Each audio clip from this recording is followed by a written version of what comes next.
And we're live. Good evening, all. Welcome back to that 6+++ show. We are here with two fantastic people, and then I'm here as well. Let's start it off. Chris, glorious leader. How are you doing this week? I am very well. I am been enjoying my summer holidays. We've had 4 weeks off, got two to go. But yeah, it's been lovely. Thank you. Fantastic. And you've been doing loads of Warhammer stuff, I'm sure. I have been doing some Warhammer stuff Oh, because I have been building and painting an avatar. I did see that. And how's that been going for you? Not well, Ed. We've had a few issues with the build. For Hmm. some strange reason, the leg didn't want to fit together well. And for those of Huh. you who don't know, what I do when I'm really struggling with build something is I go, Dad! And I try and get him to fix it for me. And what proceeded was about an hour of swearing. And then the next day, he was like, right, I'm going to have another go at it. Okay. And after about an hour and a half, he came upstairs and there was a lot more swearing and anger. And then about an hour after that, he came back up and was like, well, I've done it. And presented me with this, shall we say, Mostly. mostly complete model. Mostly complete leg. He'd hacked it to pieces, but Hmm. it kind of fitted. We put a bit of green stuff. I finished off the build, and it was all fine. Um, so yeah, not ideal. And then I went to paint it. I've really been struggling to work out how to put my colours to the avatar because Hmm. my army is like this strong blue, strong pink, white, and grey. Those are basically and gold. Those are the core colours. So it's trying to work out how to get those around. And I've really struggled. I just got painting, got my airbrush out, had a few issues with the white, which led to a bit of spatter and stuff. Got the blue out. That didn't really work. And then at one point, I was like, right, I'm just going to get some wash on the blue part. At which point, all the paint started wiping away for no discernible reason, and everything apart from the black base coat just went, Hmm. which was nice. So I walked away at that point, and I have just finished it. I've just finished it. Excellent. And Have you you know got it to what? hand? I'm going to say that for the Instagram tomorrow. So Oh. if you are listening to this podcast, be sure to check out our Instagram at 6++ Gaming, where you will see a beautifully painted. Well, I say beautifully. I'm actually, after all said and done, I'm all right. And as long as you stay at tabletop distance, you will not see the mangled right leg. And Fantastic. I reckon people go, "Oh, your avatar looks really nice." I'll be like, "Look at it! Look at the pain!" and they'll understand. But yeah, it's been good fun. Whether I'm even going to get to use it or ever use it, that is an entirely different question because I've got an event not this weekend but the weekend after, and I'm really struggling with this building. Too many good options with Eldar, first world problems, right? And I'm trying to work out Not for whether long. not exactly. That is literally the thing. This is Yep. my final event with pre-nerfed, first edition nerf Eldar, and Yep. it's like, what do I want to take? Do I want to take my optimal list? Do I want to take one which is a bit of everything, something which is just a bit different? I really can't decide at the moment. So How many space points is this event worth? Is it a big event you're going I to? think it's Actually, we like know what you're 50. going to take, mate. You're not gonna drop a bloody Wraith Knight, are you? Well, of course, I'm not dropping a Wraith Knight. That's all three lists I have the Wraith Knight. I'm going David. to take it fluffy. I'm going to go He is Yanden fluffy. He's only and have running one all Wraith Death Knight. Guys, Yeah, that except for is the guys true. that aren't Death Guys. I don't have a second Wraith Knight.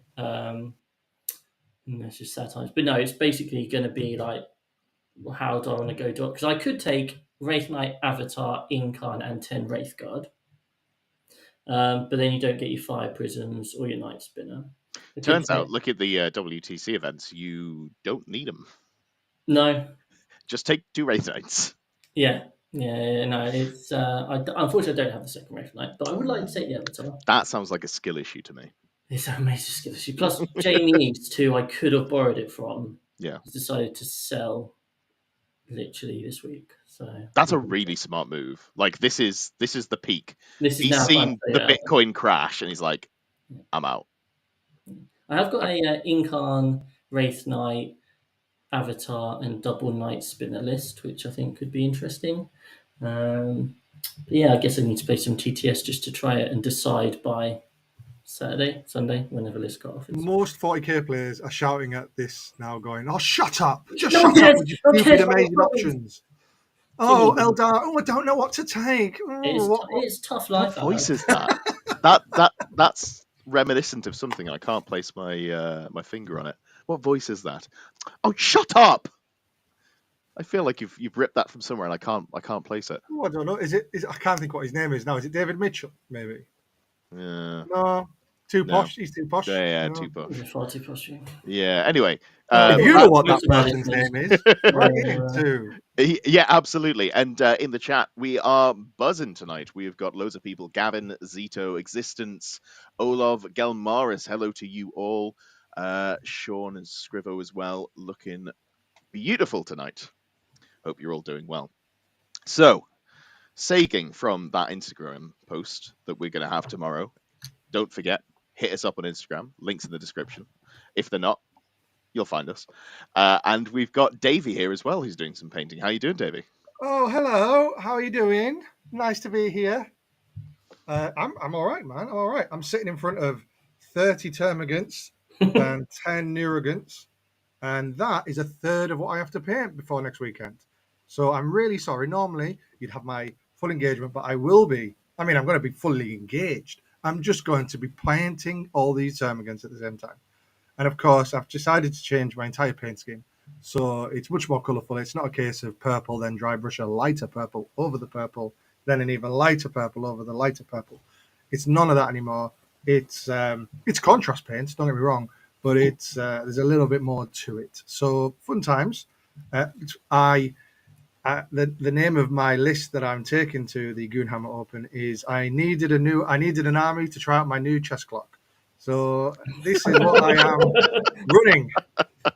Very nice. So yes, so I've got what is it? I think. Oh well, I don't want to give my list away. Ben Pierce, frenemy of the show. Ben Pierce is what listening. I'm not giving away my secrets to his Eldari army that will smash me to pieces. He said that he's going to be taking Harlequins to the LGT. Interesting. I have it in writing. Let's see. Let's see if he Let's does see if he well can at hold that. Goonhammer. If he does well at Goonhammer, then I think he might. But he's a competitive young man. Is Al Ben? After he submarines his way to the 16th place at Leeds. That's right, Ben. I'm calling you out. Because you Only got the to best players submarine. Quick shout out. I'm sure it's been mentioned. Quick shout out to our mate Rob Kimpton, who definitely came first. Um, I there's an interview coming up with him. I talked to him about his experience at the recent World Champion qualifiers. He's going to be going out to America in November. He's got a golden ticket. In that interview, definitely watch it. I accidentally call out Mikey, trying to start some online beef. Love you, Mikey. Please don't hate me. And I what did I interrupt? I just completely went off the rails there. I forgot what we were talking No, about. no, it's cool, It man. wasn't I, important. I Moving am on. every time someone reminds me that Rob is going to America, I just get all warm and happy inside. Like, what a cool It is thing! cool. I mean, it's so good. I just thought golden tickets were for people that I didn't know, and Yeah, uh, and yeah, I yeah. and I've met Rob. I know They him. walk among us. Yeah. So like, it's just amazing. It's so good. Did it with Drakari. Yeah, Of big course, fan of that. I've heard of Hellstorm, the next Hellstorm event. Mm. Second place will also, I think, have a golden ticket. Is that right? Because no qualifying for Mikey's final event because Josh Roberts keeps winning it. So, It's true. so all you need to do is get second, right? That's Yeah, yeah. Well, much you're not more going to get achievable. first because Josh is also going to this one. Yes, exactly. There Yeah. are, for anyone who hasn't seen the upcoming Hellstorm event this weekend, I believe it's this weekend. Was it next? Yeah, I think it's this weekend. Yeah. it's too late to buy a ticket, so I don't need to plug your event. There are 8 Eldar lists with Wraith Knights, as far as I'm aware. So it's going to be 20%. 20%. it's a good ratio. It's a really good ratio. That's 80% of the lists that aren't Wraith Knights. So that's a pretty good field. That was pretty good for me. Like I'm not even taking the piss. Like I was expecting it to be so much worse. So 80% of the games are going to be fun, which is great. Apart from the painting, how have you been? How have you been doing it? Up to anything else Warhammer related? Just playing loads. So, Good like, man. I want to obviously test this list out. I've never played a Hordy list like this before, and it's a whole new ball game. Sure, for me. A whole new board And game. like it's super Hordy. So it's just trying to understand the intricacies and the little tricks and the jank. So no, but it's been really fun, and my back isn't complaining too hard yet, so That's that's good. good. Yeah, yeah. So I'm pretty pleased with that. But yeah, played loads of different games. Played guard last night. Guard, no joke, right? They on current on the way the Goonhammer currently looks, it's like the top four faction, I think, of Okay. people taking them. So that's super interesting. But yeah, just trying to play as much as possible, really. I And did now see that paint, Nids now do have a paint. little bit of tech to deal with them. No, I'm talking rubbish. It was AdMech. Never mind. Moving on swiftly. No, I'm Uh, just literally. God, love blast keyword loves my to be army. fair, you can shadow in the warp early on and try and stop them from spreading their orders out and keep all your stuff a little bit safer. So you've got a little Yeah, bit of wriggle room there. no, Lovely. absolutely, absolutely. It's really funny that the Manticores can like hit nearly on, I think on twos or something like that, or threes. Don't worry about Um, it. Just yeah, no one will be if, taking them. if you were worrying about it, stop. Yeah, Just don't worry about it. It'll be fine. Easy. nah, Just shoot them with your Wraith Knights. Is the answer there? absolutely. I've been speaking to someone who just won a very small GT in America about how they went about it, and he actually beat Eldari on the way and gave me a few tips. Oh, lovely. So, and it was Wraith Knight with Wraith Guard as well. So, an interesting one. Well, Yeah. obviously, let's see if I can replicate that success. Probably 4 times. It is a 6 round event, so yeah, Oh, absolutely. sorry, 5 times. You're right. Yeah. Yeah, you get an easy game round one, and then it's the uphill struggle through 5 sets of Eldari players. The last being Josh Roberts. So I mean, good if I luck. do this, I'd absolutely shit all over Rob. Right? That would be nothing compared to this. 100%. I don't think we need that level of competition. I think we can be happy with 2 really impressive event winners. As for myself, I have not really been doing much Warhammer. I was talking a big game. I was going to go to Leeds. I was going to build and paint an entire army in 2 weeks, and I picked up my paintbrush and I went, which is when I realized I was unbelievably burnt out. So I've had a little holiday. All right. Sorry, that was me. I hit the mic. No, I can tell. We know, Davey. Sorry, Yeah. everyone's ears. It's been, I've been playing some Magic the Gathering, having a great time with that. I've got that to a point where I feel like I can pick that up a couple of times a week and still have time for 40k, which is a good balance. About a week into my self-imposed holiday, the match play design role I went for, they got back to me like, "Hey, we'd like you to do a task for us." So I was sat there going, "Oh, but I don't want to think about Warhammer." So then you got to pump out some work for that. I know it was really rude of them. How dare? Absolute bastards. It was good actually. I enjoyed it a lot more than I did the first time around I did it. But we'll see how that one goes. And yeah, that's about it. I'm looking to get back into it, and I haven't picked an army for LGT yet. Obviously, we'll be seeing some nerfs, I believe, ahead of time. Yeah. My initial thought is Chaos Knights, just some War Dogs Oh, because they're cool. fun. And I don't think I've got the enthusiasm to run one of the top meta armies at the moment because it's so unbalanced. I didn't feel good about winning Davis Lamb with Eldar. You're just like, do I want to keep doing this? Do I want to play against it? Not really. So we'll find something that's a nice middle ground until the edges get shaved off. I think That's the that's thing, my right? plan. If you Anyway. are going to take the army, the likelihood is you're going to just keep playing against it as well, right? Like Yeah, I you're don't just mind going to that. master I the wouldn't mirror. if I was only playing Eldar into other, the top 3 armies, it wouldn't be so bad. If it was, but the problem is you then like kick over some kids' ice creams. And you're like, "Ugh. You came to have a good time, and you're straight up not having a You're good not. time." Yeah, my bad. Sorry, dude. Yeah, if you Uh, just wanted to play the mirror all the time, you'd play Heresy, right? Eldar Heresy. Eldar are Heresy, though, so very fitting. Lovely stuff. Well, that took way longer than it normally does, but we've obviously we're interesting people. We got a lot of stuff going on. You'll forgive us. So, what have we got coming up for the Plus Roundup? Well, we have recently released a brand new battle report. That's right, bite-sized battle reports are back. They kind of came about because editing a battle report takes forever, as does filming one, and I didn't want to do that anymore.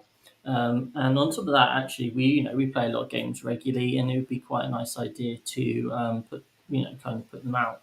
Um, so we came up with like a format which we felt worked. We've been doing them for quite a while now, and we've just done our first 10th edition one.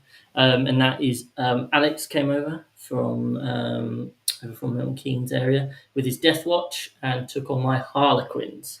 And it was really fun. It was this weird situation where I was playing, I was still playing Eldar, obviously, but it was a bit like, what do you mean I can't do this and this and this? Like, this is must how be like other armies feel. This is shit. But it was good fun, and the way they work is kind of we talk about our turn, we say what we're planning on doing at the end of the movement phase, like we've moved here to for these goals, and then we come back at the end of the turn and we say what happened and whether it worked or not. So yeah, around the 15-20 minute mark, and yeah, it's had lots of positive feedback. So if you haven't seen that, check it out.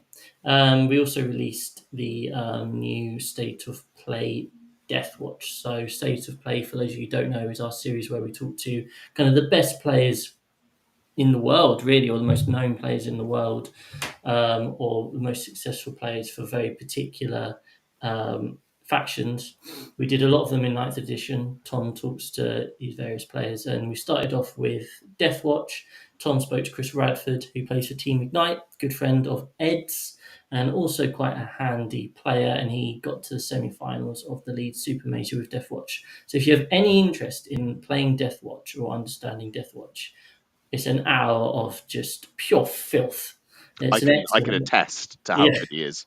I practiced some Eldar into his Death Watch, and it was a very unpleasant experience for me. I had a great time. We had a great time, but I got fucking bodied. It was brutal.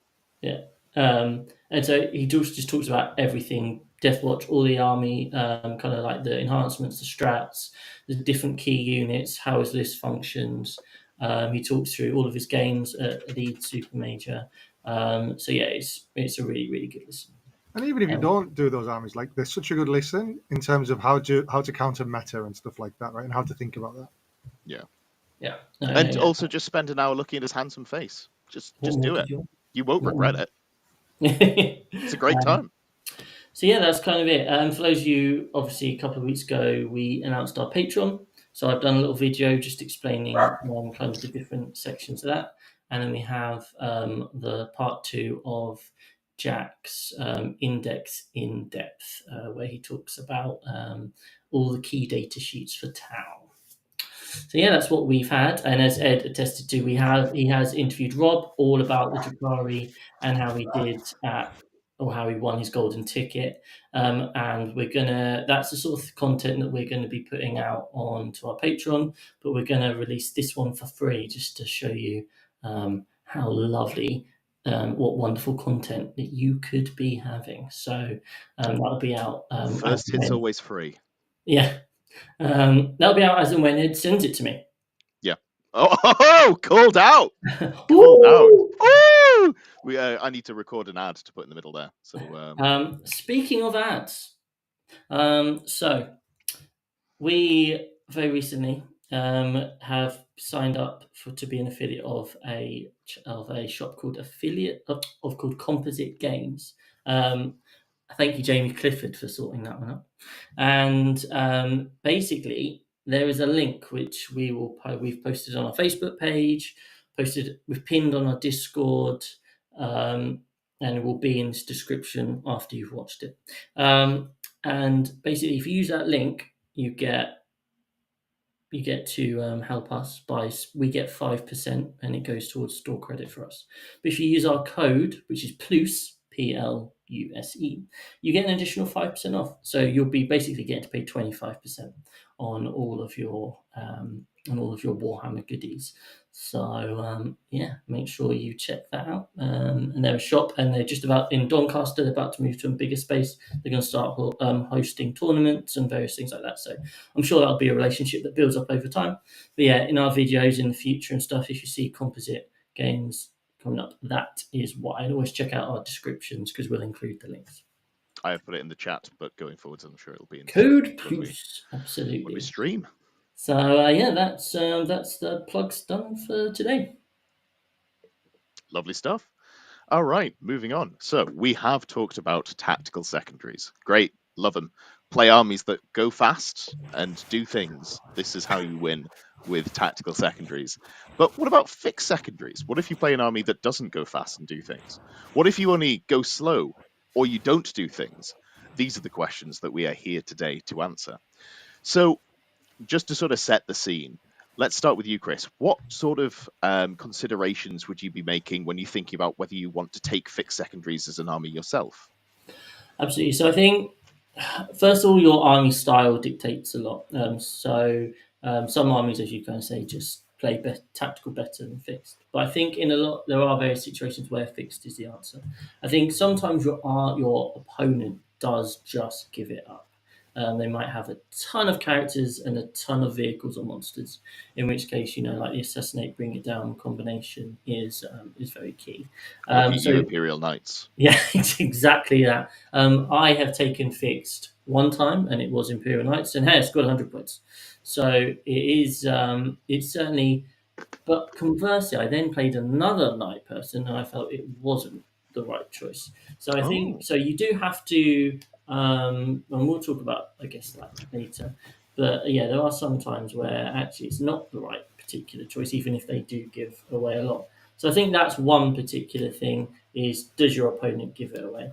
And the second thing is if you've done it in the list building stage. Obviously, there are certain ones which certain armies can do really well, and for that, I guess Davey will probably want to talk about that because Davey is Mr. Fixed himself.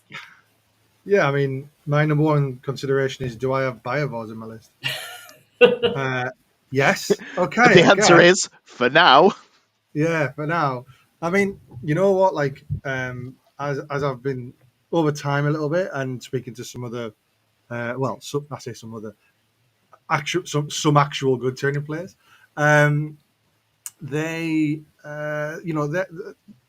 some of them are even saying like, very rarely do I take fixed. It has to be like a set scenario. For example, one chap was like, "Well, if I'm against custodies, I take fixed because there's space, right? And the custodies are coming at you; they can't screen their entire deployment zone, etc. Right? So it opens doors. Um, I probably take them more than I should, but I just think it really puts your opponent in an awkward situation if they can't screen it. Because you build a list, right? And you build a list to say, right, my army's going to do this. And if my list turns up and says, well, you can do that, but then I'm going to stick loads of spore mines in your backfield and just score points for fun, then your plan's disrupted. And are you going to perform as well? Who knows? Um, so it's an interesting one. It's a super interesting one. In the list building stage, sure, like you can, I mean, if you move away from, Biovars, for example, if the meta is full of knights or monster mash, something like that, then you can build a list that will do fixed secondaries to bring it down. Um, and another. And I think sometimes actually the fact you have to take both is Mm, is pretty, it's a game changer because I would take one a lot of the time if it was an option. That's interesting. Yeah. yeah. So some sort of like fixed tactical hybrid you think might work quite well for a lot of armies.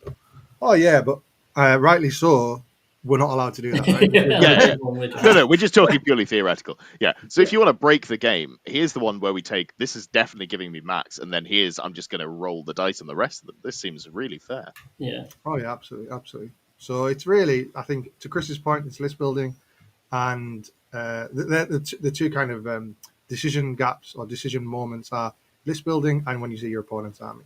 Yeah, yeah, absolutely, I agree. And just to round that out, I'd say for me, not having sort of the fast warp spidery type units where you can just Fast put moving the infantry.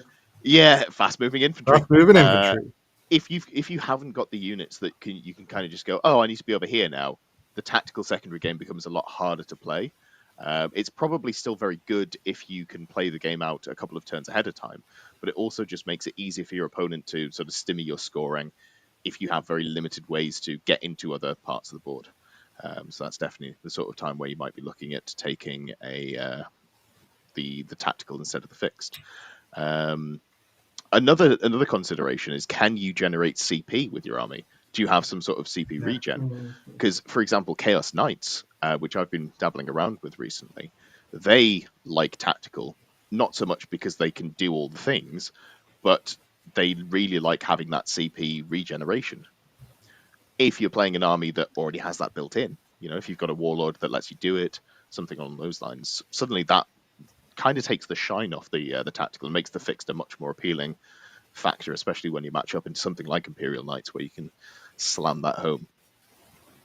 So the other side of the coin then is what can you do to try and build your list in a way to prevent the secondary scoring game, make it so people have to play tactical against you, even if their lists are more set up to play fixed secondaries.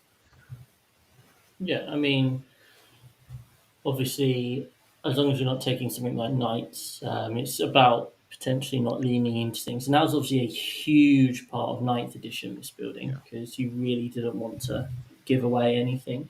But yeah, now it's kind of it's a building your list so that you don't have those generic. Oh, I've got 10 characters in my army. Yes, Kind of that's the big one, isn't it? Yeah, uh, list diversification, right? Yeah, yeah. yeah, absolutely. Which is a sentence that hurts my soul. Well, I don't know. But It's a funny one, right? Because you, if you're top of the mare and you're taking the army to the top of the mare, then yeah, I think you have to really diversify. If not, people aren't taking their lists to deal with you, yeah, right? So potentially they could take assassinate, but do they have the tools to do it? Do they have precision? Do they have things that can get close enough to kill lone operatives? Blah blah blah blah blah blah. yeah. Look at this Necron list at the moment. It's full of characters. Does everyone take assassinate against it? Probably not. Yeah, that would rely on you being able to kill any of the units, though. Exactly. So, True. maybe Exactly. that's no, it's a great point. But yeah, It's yeah, really that's funny that Teams event that we went to when we did Element Games. Like all my stuff was Bring It Down. Like it just fodder for Bring It Down, but no one ever took it. And I definitely would have given some people full points. yeah. No, absolutely. And I think that's something that we discussed last edition. When you're playing an army that is lower down the rankings, as you were sort of talking about, you don't really have the luxury of building a list to avoid the putting all of the bring it down points in your list. If the best way that you can build a list is skew, you kind of have to go, well, you know what? Maybe they max out this secondary against me. They're playing the top army, so they were probably going to get, 85, 90% of the points on their secondaries anyway, depending on who you're playing against. So that is Yeah. something that you consider if you're like, well, I do have to run a lot of characters here to get the most out of my units, and maybe someone takes assassinate against me, but it is what it is. I just You're got probably to do still it. not going to max it. Yeah, exactly. I've got to up my chances as much as possible and not play for trying to counter someone who's just not going to take that sort of secondary scoring. Now that there is the choice for people to take the tactical scoring, the way that there wasn't back in ninth edition, I guess it's a little bit less of a consideration to play that sort of denial game. Yeah, it's all in your agency, right? So I think one Mm, of the things that we did in ninth when we were looking at this monster mash list yeah, is, we noticed obviously that Carnifexes only give up one, so or 1 point. So you can actually pump your list full of Carnifexes yeah, because they weren't, for their points and for what they did, actually they never give up enough points. So it's within your agency to kind of look at the secondary someone might take against you, understand how much that gives up, and then see if there's any ways you can just mitigate it, even a slight bit, because you mm, might just put them off doing it. yeah. Absolutely. Well, so let's have a quick talk about the fixed secondaries, because that is the other thing.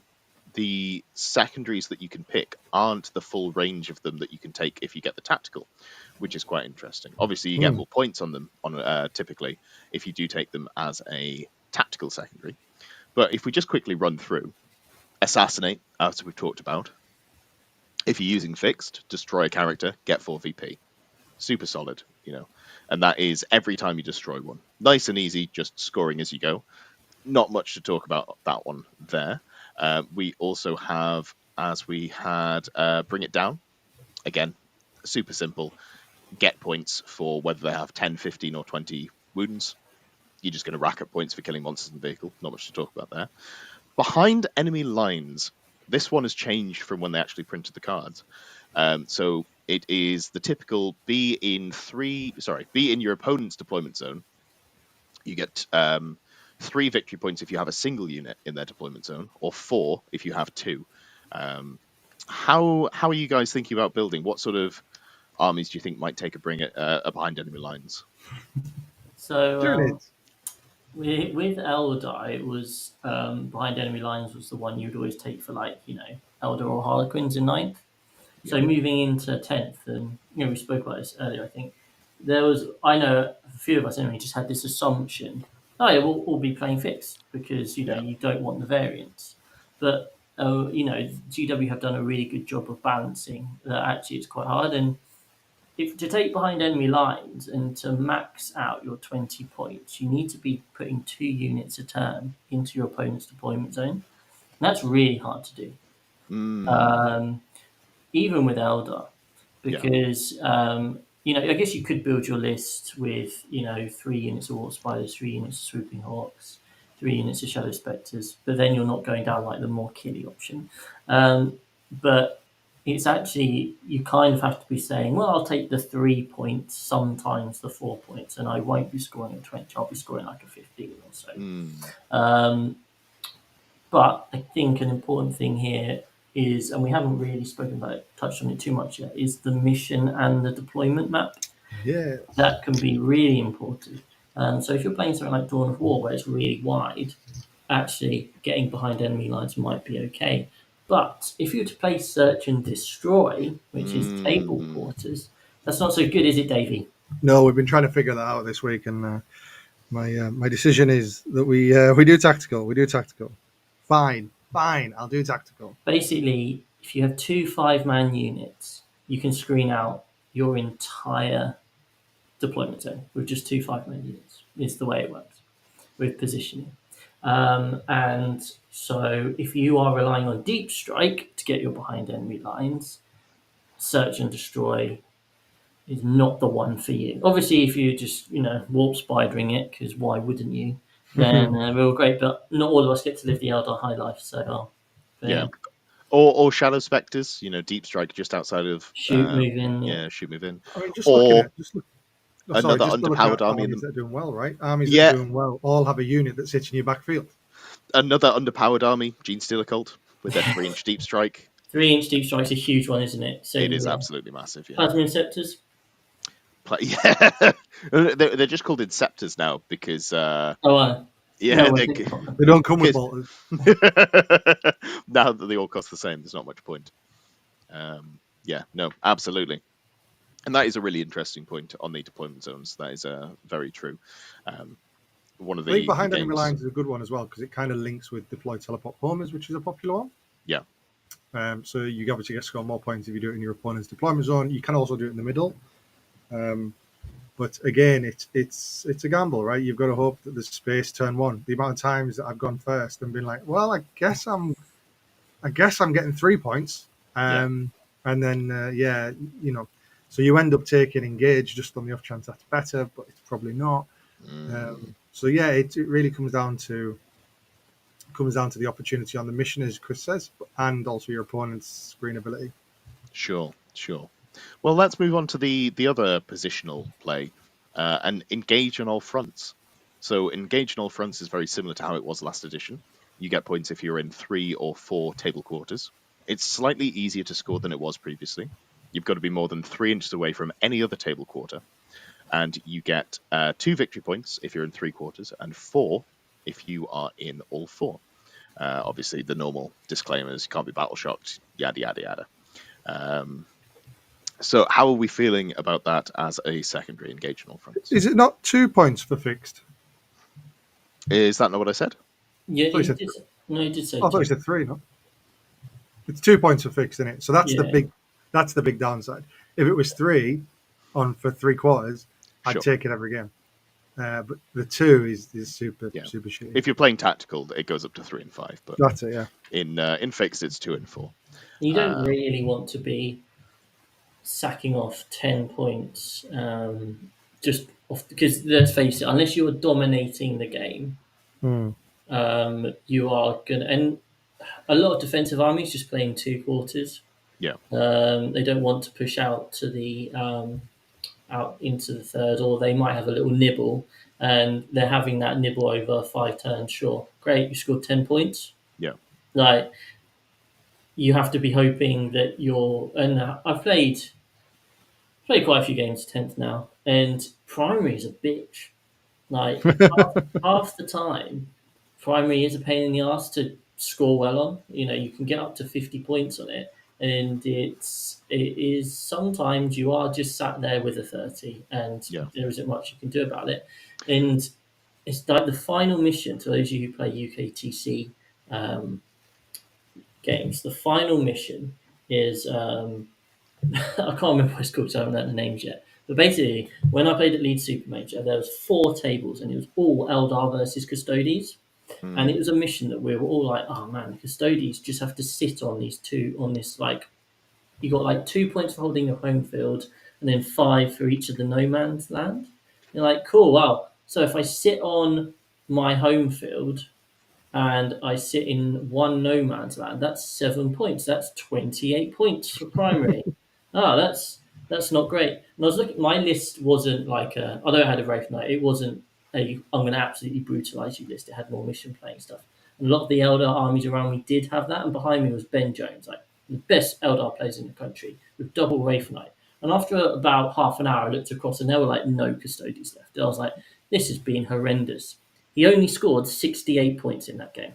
He won, but he Yeah. only scored 68 points. And so if you're playing a mission where the primary is kind of like going to be a low one, choosing something like engaging all fronts where you're not sure whether you're going to be able to push out and score that is hugely risky. So you're just going to score so lowly, aren't you? Yeah, Chris, you're really good at that. You always project and encourage everyone in the team. And like, I think we all do it in our heads a little bit, but I think for you, you articulate it very well and be like, look, how many points are you going to score? Yeah. Write it down almost, right? And then you have to really figure out then what Well, that's secondary what we've team been you're going to pushing take for more that for game. as a team, isn't it? Really, and I think that's Mm. something which you hear a lot of the top end players talk about. Is that they are constantly doing that maths. They're thinking about it, especially in a team format, which we're really enjoying and wanting to do better and better at. Is being able to give those accurate score predictions, knowing when to push and that sort of thing. And yeah, I think one point we haven't actually mentioned, a positive for fixed secondaries, Mm. is that they're really good in a team's environment because then you're able to be far more accurate with your predictions.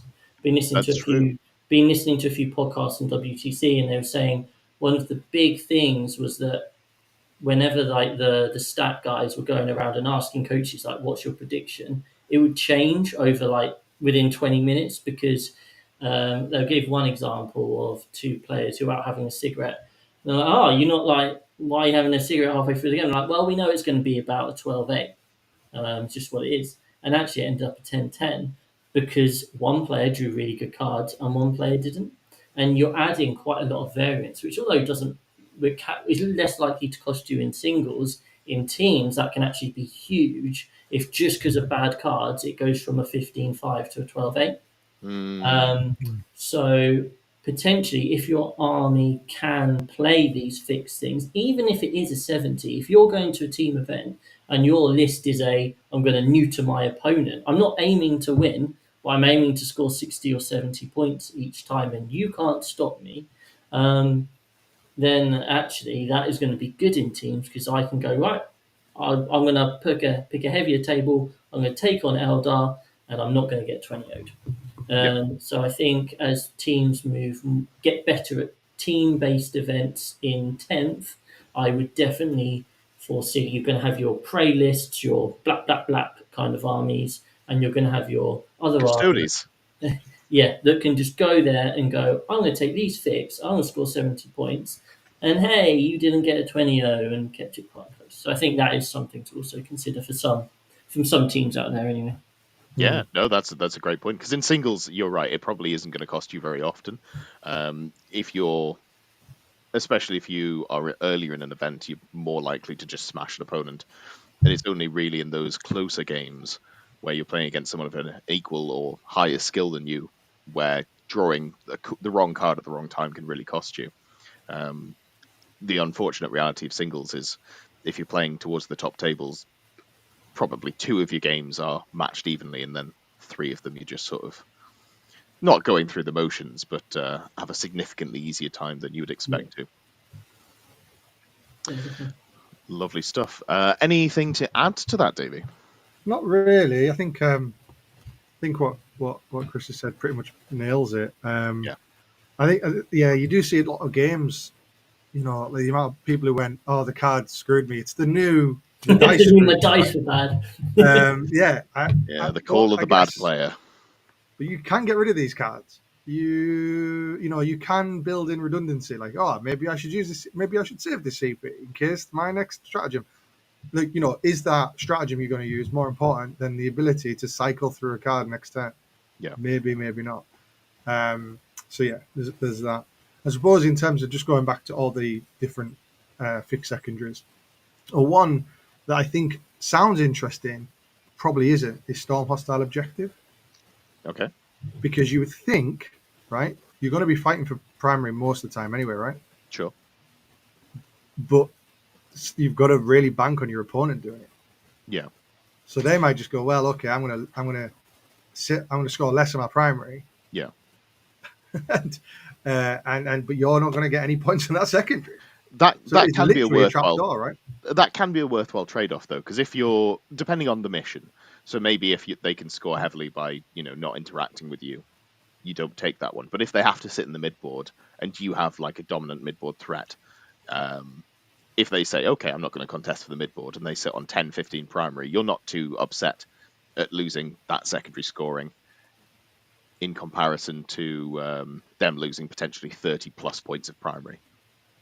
It's situation dependent, It's but really mission dependent, isn't it? yeah, You've got a mission where it's like hold one yeah, for 5 points, hold two for 10 points, and that's it.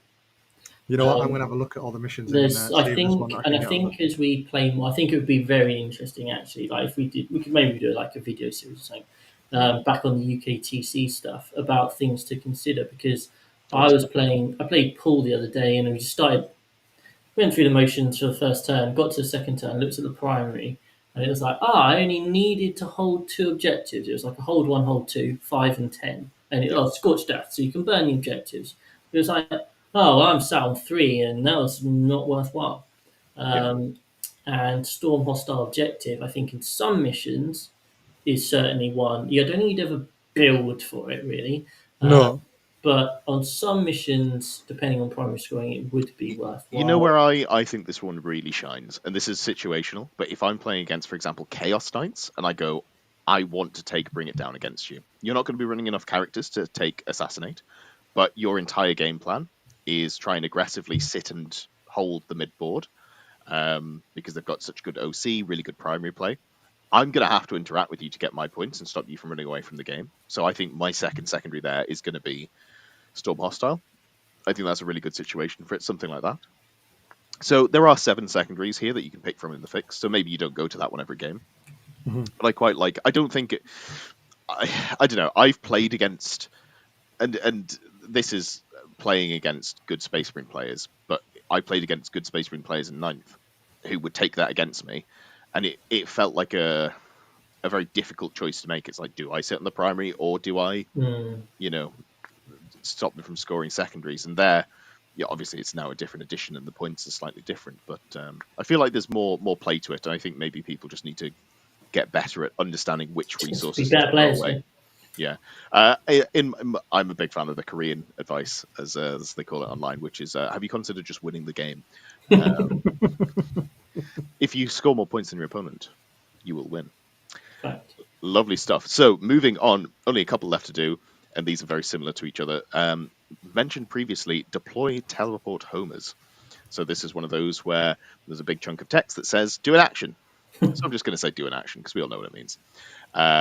So shooting phase, do an action. You can't do all the stuff afterwards like shoot and charge. At the end of your turn, if that unit is within your opponent's deployment zone or within 6 inches of the center of the battlefield, it deploys a teleport homer, and then you score 3 victory points if it's in the center or 4 if it's in your opponent's deployment zone. As mentioned before, goes really well with behind enemy lines, especially if you've got something like spore mines that can drop in and go, hey, just thought I'd pop in and say, Hello. here's 8 points for me, or 7 points, I guess. yeah, it's one of those things that if it sounds too good to be true, sometimes it is, right? And I Yeah, think that your opponent has so much agency on that. So take with caution, I would say. Like if your opponent can't screen, or like as Ed says, they have to contest in the midboard. Then it's a real cool shout. What I do like about deploy teleport homers is you can do it in the middle as well, I was going to say, yeah, and you've that, got and the that gives you backup. that get out clause. Yeah, because it's very difficult for them to screen out their entire deployment and also the middle of the board. That is, if you've managed to do that, fair play, you've beaten me. Yeah, especially because it's within and not wholly within. Sure. indeed. I've only just realised, so that's good to know. But yeah, you can essentially. It's not normally a problem with water spiders, No, um, to be fair. but yeah, you can just tap that one model into deployment zone. It's So, actually quite a nice synergy. I've done it. I've done all right a couple of times. Again, just testing alongside cleanse, Okay. because yes, you're not getting the full marks for deploy teleport homers, but if you're going to sit on two objectives in the middle because you have to get primary on take and hold or something like that, Okay. then actually two units can do cleanse. Spore mines can get on there, do cleanse. Um, so So as, you're thinking the sort of army that wants to aggressively sit in the midboard. You quite like cleanse as an option and just say, look, I'm going to be in the middle of the board. I'm going to do my cleanse on the objectives. I'm also going to do my deploy teleport homers. I'm going to do a lot of actions, and you have the onus to come out and stop me from doing that. absolutely. I mean, all my stuff shoots rubbish. So unless I'm playing against chat, so I'd rather do an action That's anyway. fair. Yeah, it's the old Imperial Guard adage. I've got 60 bodies. None of them are going to roll any dice to shoot because it is a waste of my time and yours. And the clock is on me. So they're going to run. They're going to do an action. It's going to be great. Absolutely. Interesting. So yeah, Because you I do would, need to own you need to hold the objective, and obviously one thing with Tyranids is spore mines don't have OC, but things like Nurglings also have that same problem, right? So just one to consider. Yeah, no, that is interesting, and I would normally shy away from running double action secondary. That's quite risky in terms of you need a lot of units to do it. But I think that's a good point. There are some armies that could definitely do it, and like you say, why bother shooting Tyranid guns when you could not do that? Against knights. Yeah, absolutely, absolutely. Cool. So then let's briefly talk about cleanse. Then it has the paragraph of text that says do an action. And then at the end of the turn, each objective marker that is not within your deployment zone that you control in range of one of these units is cleansed, and you get 2 victory points for doing a single objective marker, and you get 4 for doing 2 or more. So that's fairly flexible. If you want to sit in the midboard, or if you're playing some sort of janky elf list that likes getting into your opponent's deployment zone, killing them off, and then sitting in their deployment and doing actions. Nice flexible scorer there. Perfect. so at Leeds, I played into two players who chose fixed into me, Mhm. and they both chose cleanse, and they both chose engage on all fronts. Interesting. And Ooh, I these don't like two that. no, these me two neither. players were Custodes and Necrons. And it's a really interesting one because I could 100% see the game plan. Yeah. So, for example, the Custodia game was game 5, so it's that mission which is really low scoring. Okay, you've removed the middle objective, you've got one kind of closer to your deployment zone and one closer to theirs. So it's going to be roughly a 7 on primary. Yeah. In his mind, he was going to sally forth down his right flank from his big L, Yeah. and he was going to hit my He's going to hold his one behind his medium L, no problem at all. He's going to send the rest of his army down that side, take over my no man's land objective. Mm. And then once he's got that, he then has some Alaris Terminators to deep strike onto there, whilst the big blob moves its way through my deployment zone and just tears everything asunder. And in Um, short, instead, he took the big and medium L. the issue was that he just sent go forth, unit, make the charge. Ah, okay, well, they're dead. Right, Yeah. next unit, you go forth. Ah, you're also dead. And that was, and we spoke about it afterwards, how if he had just Yeah. bum rushed me with kind of like everything, I was able to pick up one blob a turn, but the rest then get to my home field, then you can start cleansing. And as it was, he was cleansing 1 for 10 and he was engaging for like half the battlefield. And that just didn't create a situation where he was scoring anywhere near as well as my tactical. Sure. But you could see the game plan, and that's why I was basically prepared to run away and go and try and steal his one, but Sure. because he decided to. keep going at me one unit at a time. I thought, well, I can kind of just play this defensive game and just keep fending them off rather than having to just run away. But there was definitely a situation where I could see how his game plan would work and Yeah. how he would be getting from turn 2, he'd be getting a 4 on cleanse, and from probably turn 3, he'd be getting a 4 on engage as well. And that's going to score him like combined with the primary, it's going to score him reasonably well. And I'm not scoring any primary; it's going to create quite a big deficit. So I think that was a really interesting one because he had the game plan, Mm. and the secondaries matched that game plan. He just wasn't able to execute the game plan. Just to pontificate a little bit on that, because I think that's a really interesting point. It's definitely a difference that you see as you go up the tables. So at the bottom tables, you see people who don't have a game plan. In the sort of like the middle tables, you often see people who have a game plan, but they haven't really considered what their opponent's going to do. They're coming in, they're like, this is what I'm going to do this game. And the fact that they have a living, breathing human on the other side of the table doesn't really factor into that at all. So that's the trap with those sorts of secondaries, as you're saying, because he's put agency into your hands. You've been able to prevent him from doing things. And it sounded like in that example, it was more the way that he played it out was the issue. And he played it as if you weren't able to kill things and he was just going to Yeah, trip and he was creep and get also points. relying on the fact that he would be able to he's got his little 2-man Alaris that he can just pick up at the end of my turn and then stick down in a spot. And obviously, I'm like, well, oh yeah, well, it was the If they diagonal live. deployment. Yeah, I've got the diagonal deployment, but I'm more than capable of screening that out. And I didn't read. I don't think barring like when I got behind enemy lines, I had to deep strike something down. The majority of my army stayed in my third of the board and just formed this gun line and just went black, black, black as he just charged across and me in the trenches just said, but it didn't fit what he had envisaged.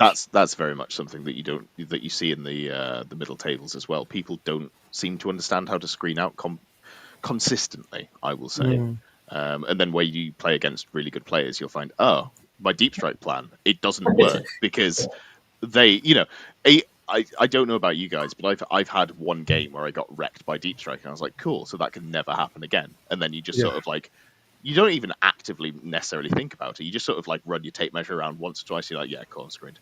And it just becomes part of like the game. It's like, where do I deploy things? Well, I've deployed here.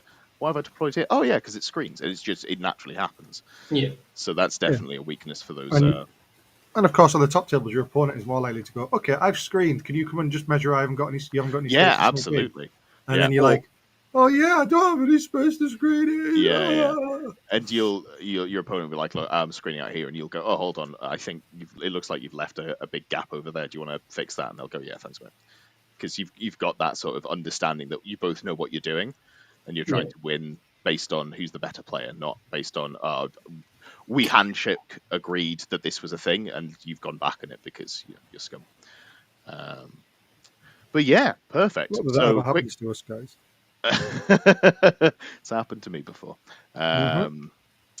So yeah, lovely stuff. I think we've went through all 7 of the secondaries there in a really crisp, coherent way. There definitely weren't meandering side topics in there. None But at all.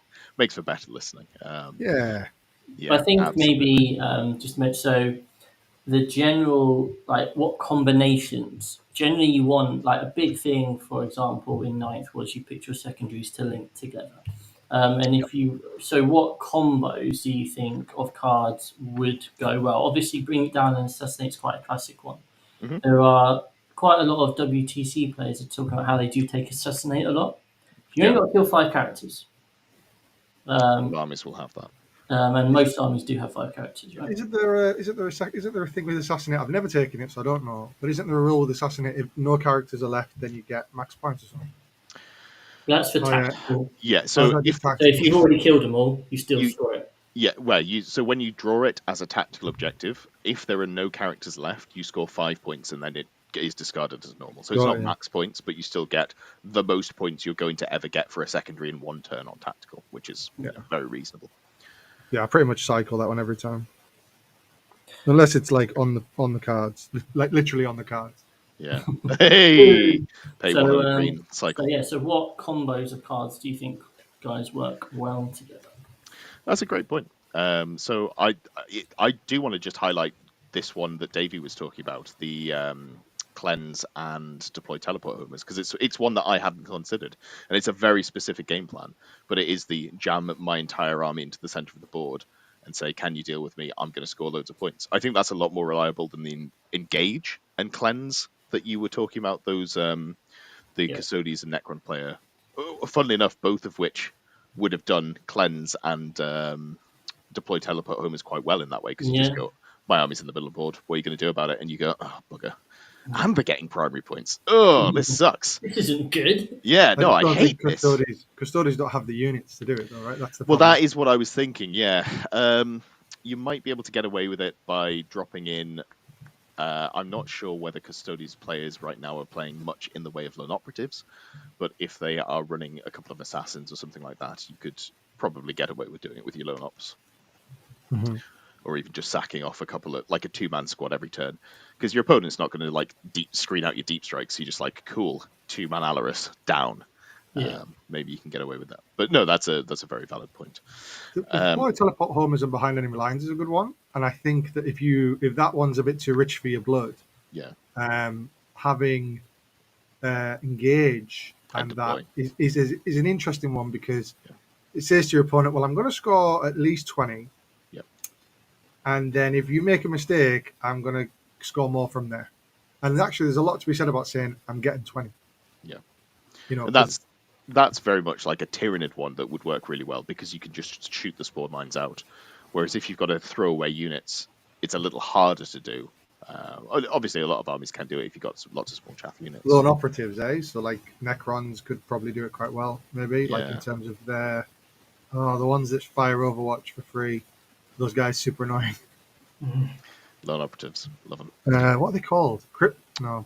The Gloctopus, I've heard them coined The online. Hexmark Destroyers, right? Yeah. Hexmark Destroyers, yeah, they're really nice. But things like that could do that job for them. Yeah.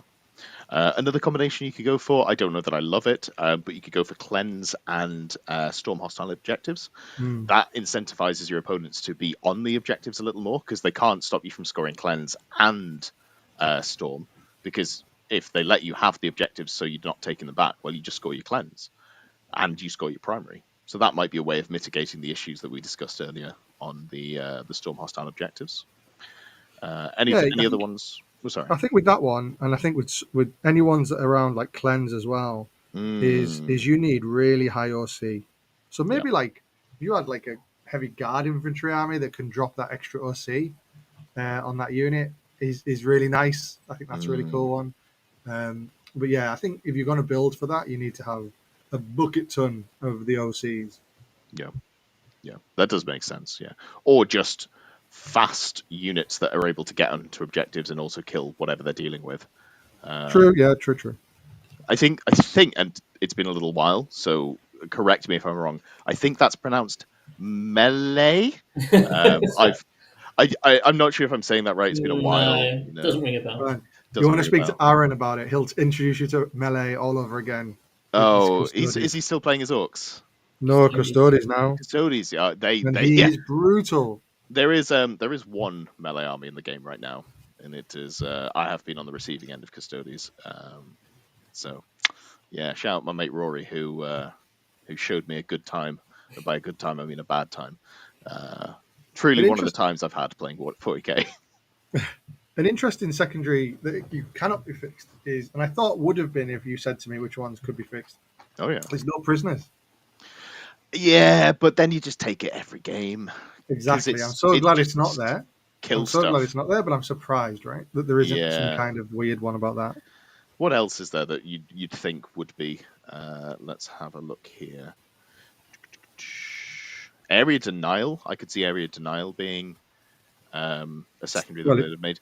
Maybe that's getting too close to. Maybe it's getting too close to old Stranglehold, which they got rid of. Pouring one out for my homie. Stranglehold, rest in peace. Oh, every game. I had my best results ever playing Stranglehold and bring it and to the last. This is a little old man yells at clouds, but God, I miss it so much. Old man yells at clouds. Yeah, damn kids. Back in my day, I got 30 points for my Carnifex just staying alive and shooting you off the central board. Ah, yes, there were better times. We don't have none of your interactive gameplay now where you shoot me when I move. All right, Grandad, get back in the box. It's time for your meds. But That was yeah, Ed for everyone listening. By the way, that wasn't Just to me. clarify. yeah, not just a pretty face. Available for voice acting work at your convenience. I have actually done some voice acting work, and you know what? The project never made it anywhere. They ended up going with someone else. Small, tiny tier, smallest violin. Um, Lovely stuff. Do we have anything else that we want to talk about on the secondaries? I feel like we've done a pretty good job going through everything there. Anything I've missed on them? Anyone in chat? Am I a fool? Is there something major that we should be talking about? Now's your chance to call me an idiot.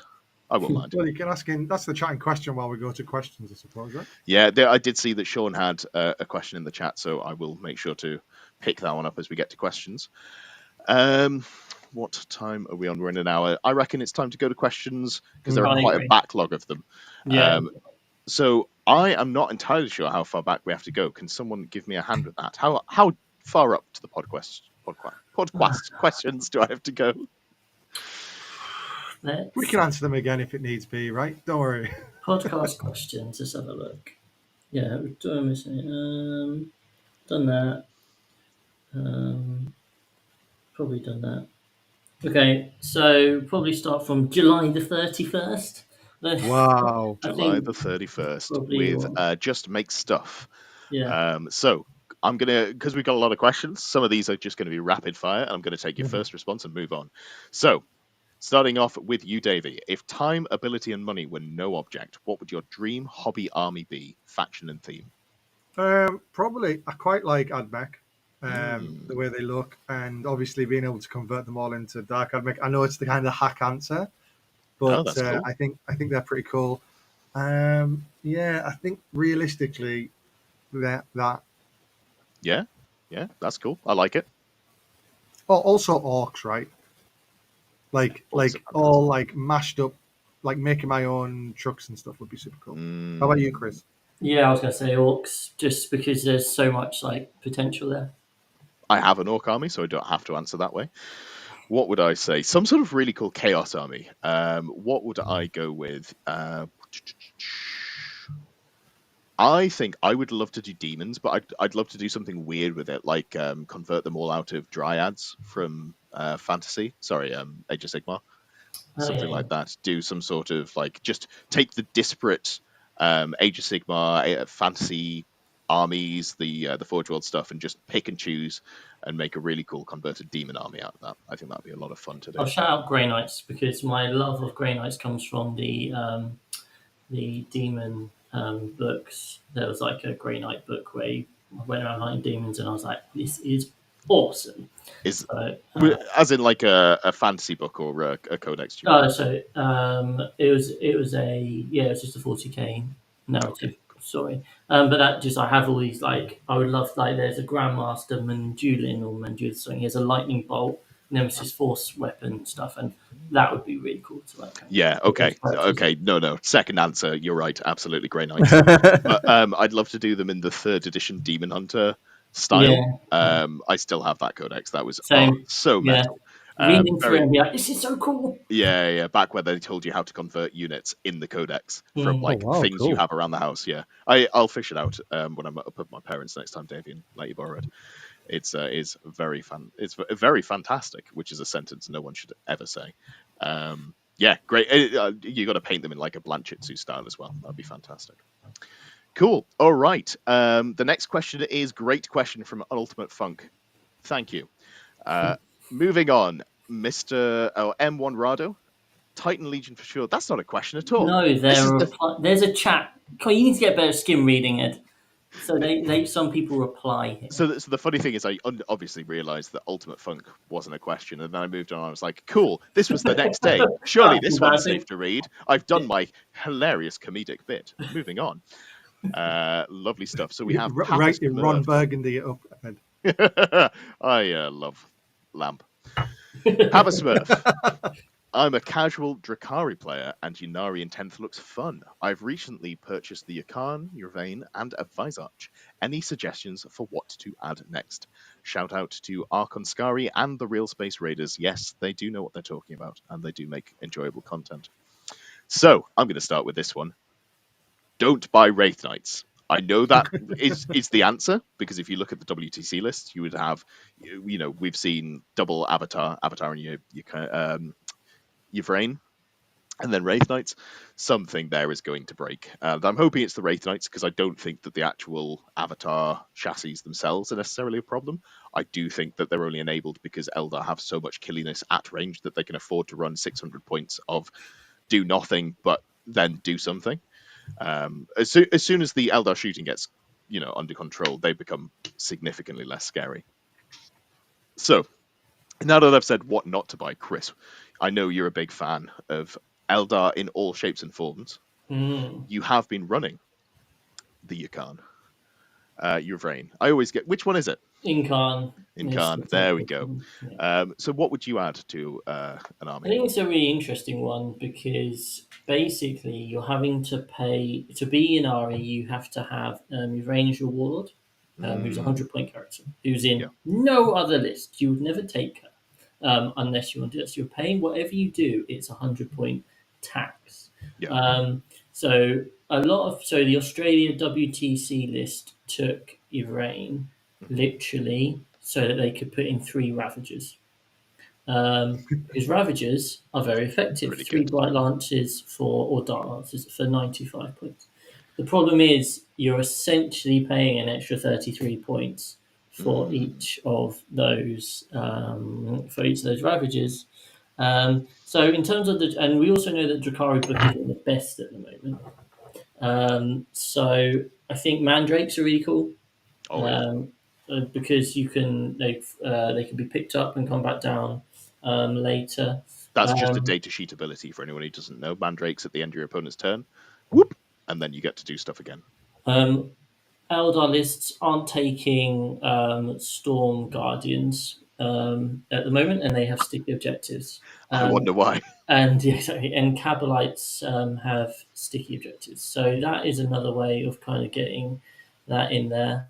But other than that, it's kind of if you want to run Yunari, you still want to have the good Eldar stuff. But at this time, the good Eldar stuff is going to get nerfed, and we just don't know by how much. Chris, you know the Hopefully a Ravagers you lot. were saying there? Is I know you're saying 33 points extra per Ravager, right? Yeah, But is there an argument to say that it's 33-point extra, but the bonus you get is you can auto hit with a 6, I right? don't think you You get don't that. have enough dice to really be using them for hit rolls or wound rolls Yeah, for Dark Lancers. fair Yeah. enough. They've become more efficient, but if you get hit Oh, you in a reroll wound one? roll You rather get than one you, reroll? yeah, Yeah, it's one yeah, hit and one. Whereas in Drukhari, if you're pure Drukhari, obviously you'd be rerolling all hit rolls. yeah. So You Okay. spend your, in theory, finite resource to reroll all hits on a unit. In practice, it's an infinite because you get them when units die, and also you regen them with the Chronos if you're running that. So you Right. functionally just get rerolls until your army's dead, your opponent's dead. But Cool, cool. they are still very solid in Eldar, and oh, being able to do the flat 8 damage with a fate die is very nice if you need to. shout out to the wing guys, scourges Oh, with dark lights because they can shoot and move. So you could be trying to create this list of. So you could have 3 units of 5 scourges, 3 units of 5 shadow specters, and they all can just go, "Hello, I'm going to shoot you," and then just move 6 inches. No, no, you can't shoot me. And And then you take 2 Wraith Knights, you fire and fade one, and then you Phantasm the other one, and you go, I'm playing Tau! And nobody ever and gets to you're interact dead. with you. Yeah, and you're Um, dead! Ha ha! Quite Stewie. But yeah, I think there's probably something. And you know what? You can just quite easily just take Eldar, go wide, MSU stuff, and you will win the majority, nearly all your matches anyway. Yeah, it's one of those where it's It's probably a better brutal to list. take the good Eldar units, but Eldar are so good and there's such a good variety of shooting between the two books that if you do take the Drakari Splash, it's hard to go wrong if you just take good shooting units, is the answer there. yeah. Lovely stuff. So, anything to add to that one, Davey? I think you chipped in Not sure Yeah, if all good. yeah, all good. I know you're a big Yadari player. I just wanted to make sure that you had. Hey, I've got Eldar models. Thank you He very much. does. He just I needs did. to You not do. I see saw them. them. They were under your desk when I was sleeping there. Not when I came down to the tournament, just last night. Yeah. Fantastic. So moving on quickly before I get restraining orders. Um, so many of these comments are not questions. This is the podcast question chat. All Ultimate right. Funk, wasn't it? Ultimate Funk. Desert Island, Discs of Zinch game. You are washed up on a desert island. Everyone gets a beer and a copy of the core rulebook. That's different. I'm just washed up. You've also been washed up with one army built from any point in the meta with 8th, ninth, or 10th, one mission from those editions, one opponent or army to face, bonus one tournament to be happening on the island. What's your dream 40k match? Basically, over the last 7 years, at any point, what would you like to play? Your army playing into any other army? I have very fond memories still, and I don't know whether it's just grass is always greener, but I have very fond memories of my Necron list. Flying gun line, 3 Doomsday Arcs, 3 Doomslays, Yeah. 2 Tesseract Arcs, 6 Destroyers, and the Deceiver. And you could read. You got to go first. What would happen is you could redeploy 3 units, but it wasn't restricted to your deployment zone. So Yep. you could stick them in the midfield to get angles. You then fire your Doom size over. I've Yep. been wanting to play into an army which can bunch together a lot of models, so that I can then roll a lot of dice to hit a 6-inch radius of different units who on a 4-up are going to take 3d3 mortal wounds, It's brilliant. whilst my Doomsday Arcs and Tesseract Arcs fire off d6 shots for d6 damage. Those were the best of times, and they're also the worst of times, depending on how your dice were. But I have very fond memories of that, so I'd probably say 8th edition Necrons were a whole nother beast. I picked them up because I got wrecked by some guy at my first ITC tournament. I had an absolute blast, and I was like, I gotta get me some of these Necrons. This is when they were like objectively one of the worst armies in the game. yeah. But he just did. They had so much jank in that 8th edition book. So he, flew over one of the transports, the Night Sight, I think it's called, and then just like shooped units forwards. There was there was some interaction that let you You do could, that basically, yeah, and he just put a brick in the middle, and then he Veil of Darkness some other stuff forwards, and he went, "Cool, I'm here. What you gonna do about it?" And I went, "Oh no!" yeah. And then I lost, but I had a great time. It was a lot of fun. I would also like close second would be the Custody bike list that I You're a 15, bad man, and I'd like you to Stop stop it. talking. Yeah, that's not 15 cool. bikes, 4 assassins. Good times. Yeah. I was playing a little bit of Tau at that time, and this was before I learned how to play Tau. I was playing Tau like the Americans were playing, which was just take loads of suits and sit in your deployment for 3 turns and shoot, and then like win the game at the end of the game. That's not how you should play Tau. You should have, in 9th edition, you should have been balls to the walls aggressive, be within touching range of your opponents at all times, and then beat them with a mallet. So yeah, A but very soft I'd mullet. yeah, I'd quite like to go back and play that matchup into Custodes again, because they had the tools to shut you down. So it was a real. So you had to position correctly. You had to give them difficult choices. I really enjoyed the practice matches I played into that, and then at Manchester, I got to play Jack Tight, who was playing his Custode Orcs, and he ran me over because he was a much better Custody player than I was Tau at the time, which was it was a great time.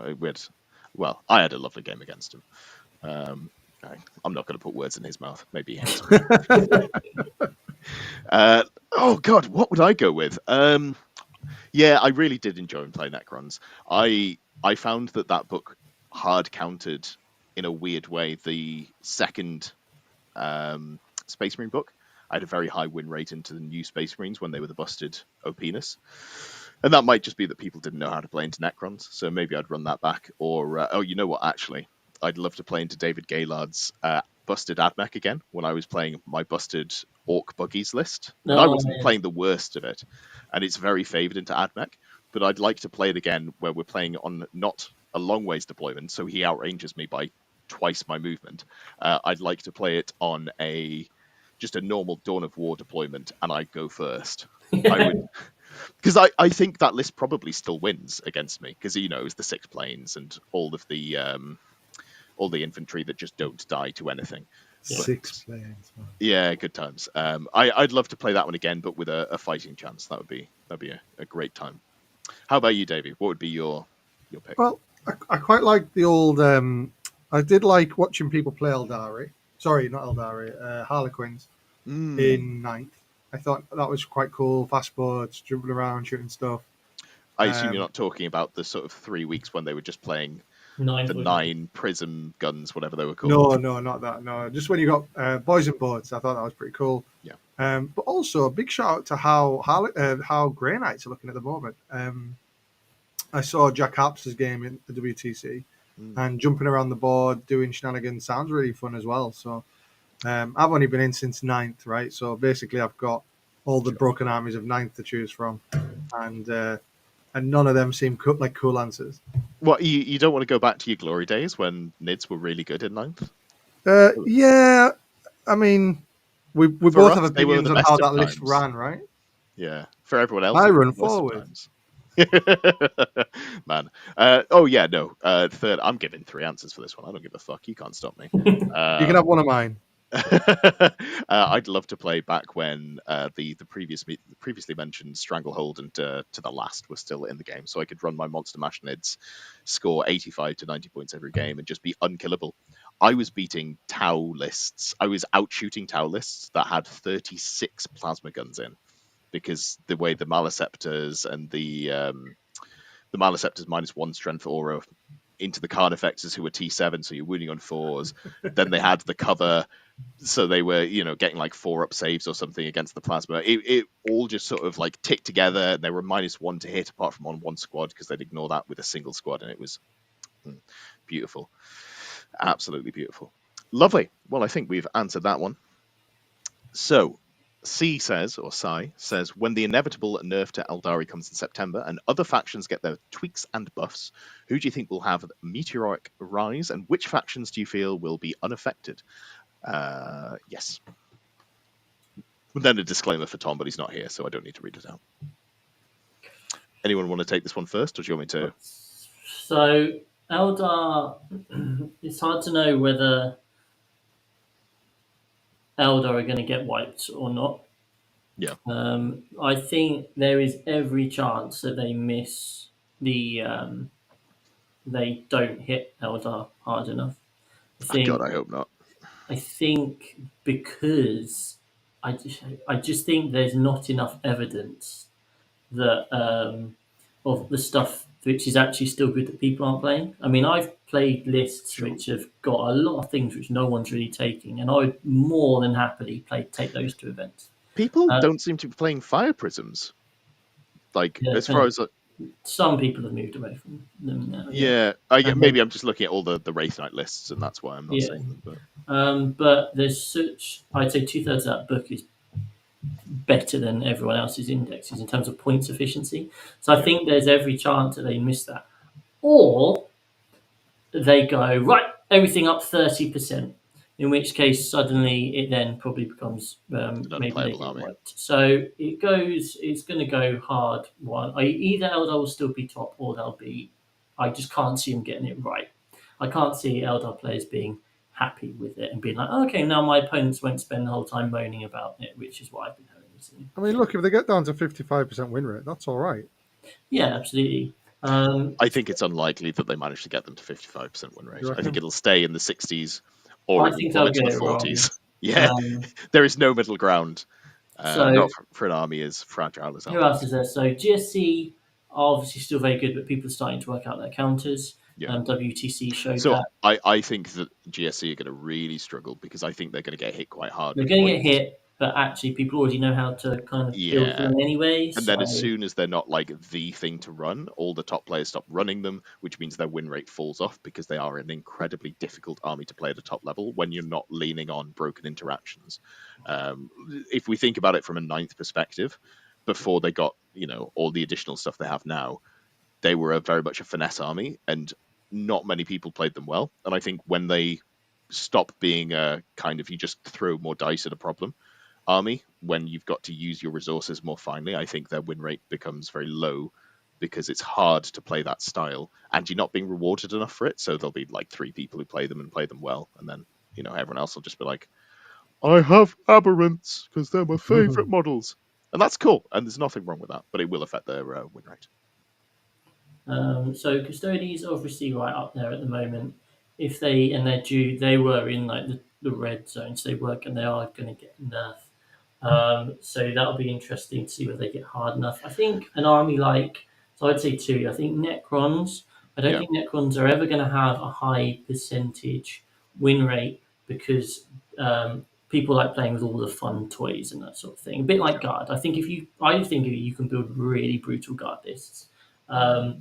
but people don't do it. So that's why the percentage is never going to be as high as it could be. Necrons to Ne- me feel like they're a team's army, like because they're so dull to play that you kind of just take them because they fill a role, as yeah, opposed to like I want to exactly. play this in singles. Because I mean, I played into 30 Lich Guard at an event, Yeah, this event, and I also played into like three Doomsday Arcs, loads of destroyers and stuff, and it was a night and day kind of game.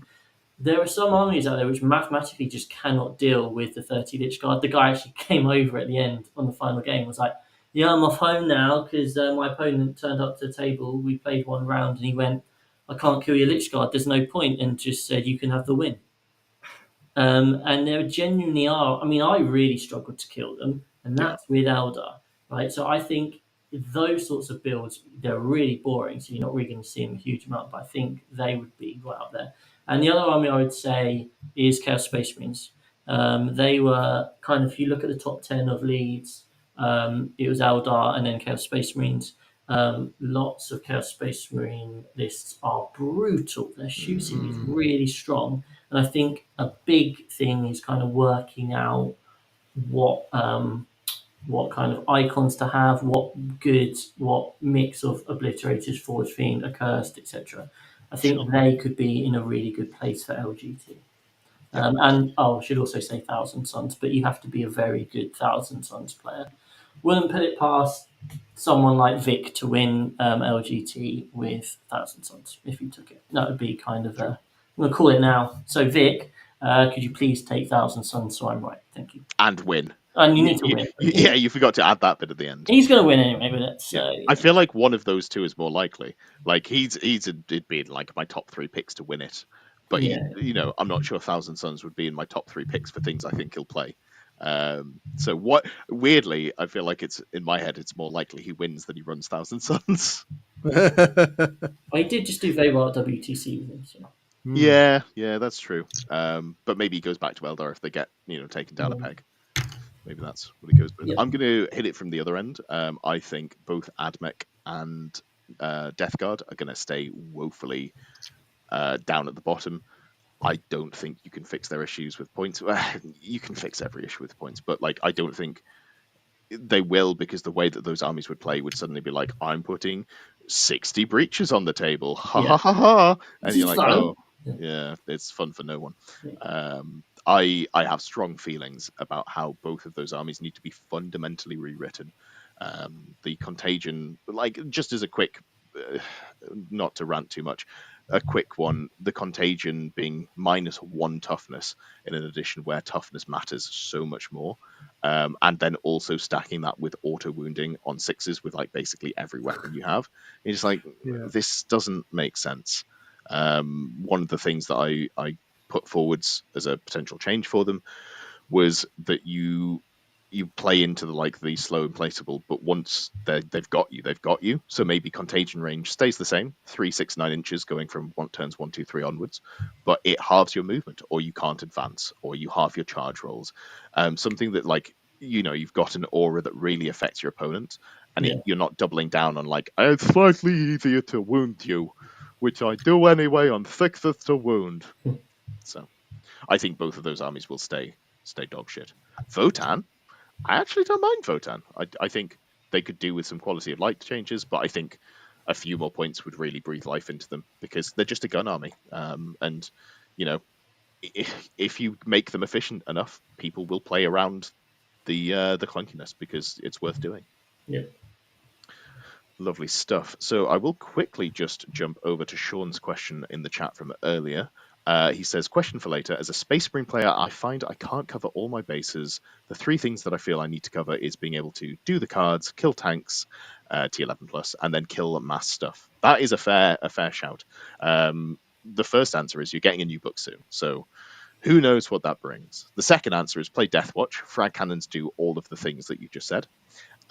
Anyone have some more serious answers to that? Yeah, I think you don't have to do it all. Um, Yeah. and the reason I say that is my army does very little in terms of killing, but it does a whole lot of primary and secondary scoring. You win by scoring points. Um, so I would just make sure that I would make sure you've got your plan on how you do that, and then, that's what's your strategy. Well, I'm going to win. In my eyes, it's I'm going to win by scoring more secondary and equaling or getting more primary. So then you segment that into like, okay, well, how do I deny their primary and how do I score mine? How do I score my secondaries? How do I make sure I score my secondaries? So, for example, plasma receptors, things like that. And how do I make sure they don't score their secondaries? Mm. Screening out corners for that, investigate signals, things like that.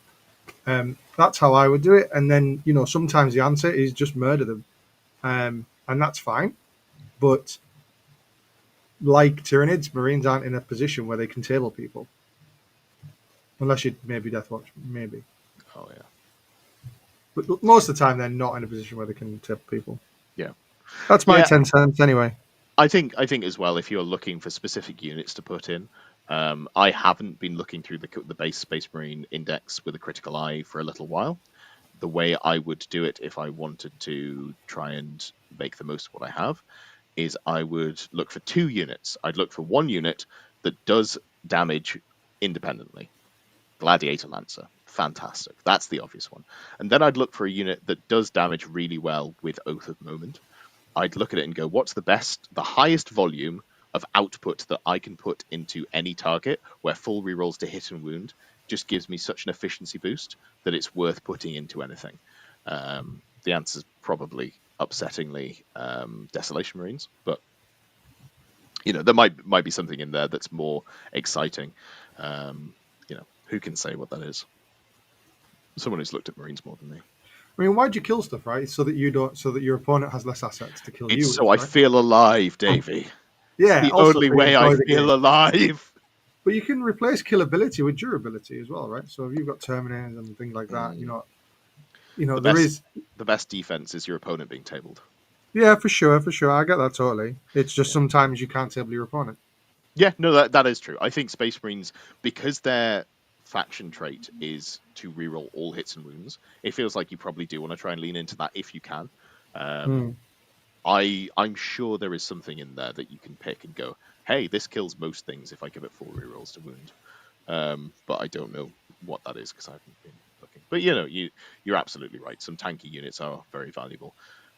Being able to score primary, as Chris mentioned earlier, is a difficulty in 10th edition, and more important because you get loads of fucking points for it. More points than you do for secondary. So score your Hmm. primary, kids. Lovely, lovely, lovely. I think we answered that one there. Existence UK says nerf predictions. Will Games Workshop do both points and a data slate in September? So we kind of went over what we were expecting to be nerfed. Do we think they're going to do points and a data I slate? Have they believe they said? have said. I believe they have said because I think initially it was just points, but I think Yeah, they have said they are going to be changing a few things as well. yeah. So I believe it's going to be both. Yeah. Yeah, I they would want I to would be change as few surprised if they didn't. data sheets as possible, right? Yes, which is fair enough. But I'd be very surprised if they For don't increase. example, something like Phantasm, right? Phantasm is something that clearly needs to be changed as a stratagem. Um, so that wouldn't be a points change. That would be either how it functions or its CP costs. So I think certain things like that might well get changed. Well, let's seg into our next question from Zito. How much of the power is removed from Phantasm if instead of being at the end of the enemy's movement, it is at the start of the movement phase? Oof. Do you think it nerfs it enough, or will an inevitable CP cost increase still be needed? That's a really interesting question, actually. I hadn't thought about changing it to the start of the movement I phase. think for a lot of the time, it still makes it unbelievably powerful. Sure. Um, if you take the fundamental use of Phantasm for some people, which is my Wraith Knight is going to pop out and shoot you, and now you can't see my Wraith Knight again. and that sort of thing. That's sort of, Let's look at it from an angle of Wraith Knights are dead, and okay. suddenly like one shooting platform doesn't really rule the roost for Eldar. You've got good shooting platforms, but you kind of spam a lot of them if you're looking at like Bright Yeah, you Lancers go or like go Warforged. wide MSU. Yeah, It's I actually think that's quite it interesting. takes away the power of moving out of deep strike charge range.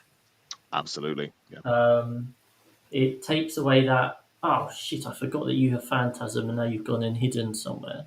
yep, It takes away that. Oh, I've got to try and cover as many options as I can, that so is a big that thing. Yeah, you can only phantasm one, which is Could it, the thing that pisses. Like I mean, obviously I've played into lots of people who go phantasm is such bullshit and get really pissed off with me for using phantasm. I'm like, when well, they've put 3 units looking at one, and then you've moved it. and I've hidden it. Yeah, well, Yeah, you're like, it's have not you me considered? problem. Yeah, But playing no, better. having experienced the wrath of many an opponent, um, like I can understand it is very frustrating, but there are ways around it. I think this is an interesting one because actually it does take away a lot of the power. It still makes it as an Eldar player. I still feel like it's quite useful. what if it was triggered by moving within 6 inches of it, of a unit? Yeah, Existence just put in chat. What if it was, the similar sort of restriction that other armies have, which is, triggering within 9 inches, the way that all the other ones have. I It mean, changes the style of the strat, but it makes it still powerful, but in more I think that's what it should have been to situational. start off with, because other armies that have that are good. Like, it's good to have, but it's not the be all and end all, because you're not trying to charge your opponent at the moment. Typically, you're trying to shoot them. So if I don't move my jank unit near your Wraith Knight, I can line up my 3 Lancers at it, and maybe get some shooting through and have a great time, happy fun time for all. So that, I think, would be a good change. All I'll They should say just delete is it. that if they make it 2 CP, Yeah. then it changes literally nothing. Well, you Because can't use that and Fire and Fade, but you weren't doing that anyway. most, So yeah, exactly. If they make it 2 CP, it's still just as powerful. yeah, So hopefully that is not the change. I mean, as an Eldar player, I'd like it to be the change, but telling everyone else if they make it 2 CP, then you should see it every single yeah. turn simply because of the autark waylander. I just want to take this moment to say that I'm not an Eldar player. Never have been an Eldar player. Yeah, You've got no proof. The event didn't go up on the it doesn't ITC, exist. Yeah, so it's not a yeah. thing. I've always hated him, and I will maintain that stance. Now I'm Yep. I'm back off the pointy ear drugs. Last question, then we'll wrap up. If you've got any other questions that you have a burning need to be answered, chuck them in the chat in the next 3 minutes. Otherwise, no dinner for you. Gastronauticon. The balance patch is due soon. What models are you currently working on in anticipation for this? Also, will DLC come back to Crons once Eldari get nerfed? DLC. Do we know who? I'm assuming DLC is an abbreviation for a player. Downloadable content. Yeah. I Will hope. DLC Like, come back? Warhammer is expensive enough without DLC, so I hope it doesn't come back as if it was here in the first place. DLC. Dynasty, no DLC. Well, it's going to be. It'll be a person. I'm just trying to work out Oh, okay. who DLC is. If Yeah, you know who DLC is, write to us at 6++. yeah, absolutely. What Um, models? I've been painting Sweeping Hawks. So Oh, Sweeping okay. Hawks didn't really haven't Sorry really to seen. interrupt. We do have Gastronauticon in the chat, and it's Dear Leader Chris. Oh hi, Ah, That's a that's a good bad thing. Do you want a that? good acronym. Actually, I like that one. Oh. But we'll get back to you, Swooping Hawks. But will you be going back to Crons if Eldara get nerfed? So what I said is for LGT, if Eldar get absolutely smashed off the face of this earth, Yeah. then they're like literally unplayable, then I will consider something else. Otherwise, I'll just carry on playing. In terms of what, I do actually really like the Necrons. When I first read through the index, there was just so many fun different things. Mm, I don't think I would want to. I'm saying this. I'll probably end up at LGT with 20 Lich Guard, but yeah. I don't think. I think having like watched Liam Hackett play, I used to really enjoy like the movement tricks and like the wrapping and trapping and that. And I think if you're taking blobs of warriors, if you can get them in, trap, make it impossible to desperate breakout, really hold up armies. I think that's like quite a cool way of playing. so that is potentially a line I would go around because I do own like thousands and thousands of points for that. So for Necron, so that is probably the direction I go because Custodes are going to get nerfed a bit, and Lee might want to borrow mine, and then it's Admech, and in order to do Admech, you Brain need like surgery you to need remove the 12 part of your brain that breaches. makes you feel like you need to have fun. Yeah, you need like 12 breaches. I only own three, and I don't really want to paint a load of breaches or cool. Well, do I have a surgery for you that will fix that resistance? Oh yeah. Yeah, it's going to take out the bit of your brain where you feel like you need to have fun. Okay. Uh, So yeah, all my AdMech stuff is based around Vanguard and Rangers and all the Skitarii stuff. Um, so I don't have the required amount of breaches at the moment, but I think there's probably some play in AdMech as well, and I think that's something which is to be explored. But I'm I'm excited for Elder to get nerfed so I can use all the models mm, in big tournaments that I want to use. There's people things like Fugan and Swooping Hawks and solitaire. the Solitaire, which I've actually tried to fit in. I used it the other So day. good. I used it twice, and Yeah. both times I'm like, so I've actually forced it into my list. He's just not 'Cause like current Eldar good. yeah, exactly. But Dire Avengers, Fugan, Solitaire, like just lots of the fun, more like general bits, which just aren't in current lists because they're not the most points efficient thing. Yeah. So I'm actually I'm hoping that those things don't get smashed, so then I can go down a different line. But yeah, so in answer, very long-winded. I'm currently painting Swooping Hawks because they're not in too many lists, and they're only 75 points, and I think they will That's a really automatically. great shout I because think they will just replace Warp the other two Spiders. fast units are going to get nerfed. Yeah. So If Warp Spiders go up to like 120, 130, then bam, I'll take my Swooping Hawks at 75. And I said that as if you were some sort of big brain genius because you found the third fast unit by chance. fast moving infantry, you can How pick does up he and bring do down it? next turn. Oh my god! I am a Um, genius, Ed. but yeah, no, that is good forward thinking. So fair play. Um, Davey, it's kind of hard for Davey to know Got what he's Codex coming. exactly. Yeah. So I guess the answer is just he's painting all the things, and eventually he's going to play with them. Yeah, I guess it's funny, isn't it? Because I've never had so much plastic grey models at the moment, Yeah. because I've still got Leviathan boxes to paint. But I'm just hoping that after I've painted 80 Termagants, that I do not have to do the same for Hormigans. So, but I have got one of the ninth edition starter boxes, which has got 30 Termagants in. They are the old ones, but if Yeah, you it's want so it, bad. I can let you have it at a budget price. And by No, that, I you are mean, absolutely please, fine. please, someone buy this off me. I have no use for it. I don't know why I still have this. Well, Ed, you never saw the anniversary show where I found someone bought a second hand one for Oh more yeah, than the person paid for it originally, because I still had the price tag on, and all the bases are on. It was only a couple of weeks ago. interesting. Well, maybe I Mm. should whack that up on eBay. I've also got the guard, the starter box, which has got the guard codex in from ninth edition. Really valuable Ooh. now that all the rules have been, they're out of print. Like 7 months after it came out. So yeah, what I'm saying is hit me up on Discord, 6++ Edward, if you want to buy the Cadia Stands box or the the old Tyranid ninth edition starter box set. Um, but yeah, cool. Last question. That was the last question, and that's it. If you want more of us, well, tough. We're gonna go do things that you don't get to see, like sleeping and showering. Please don't watch me shower. There will be more content coming for you. There is going to be an interview with Robert Kimpton, a fantastically skilled player, coming as a teaser for what you can get on the Patreon.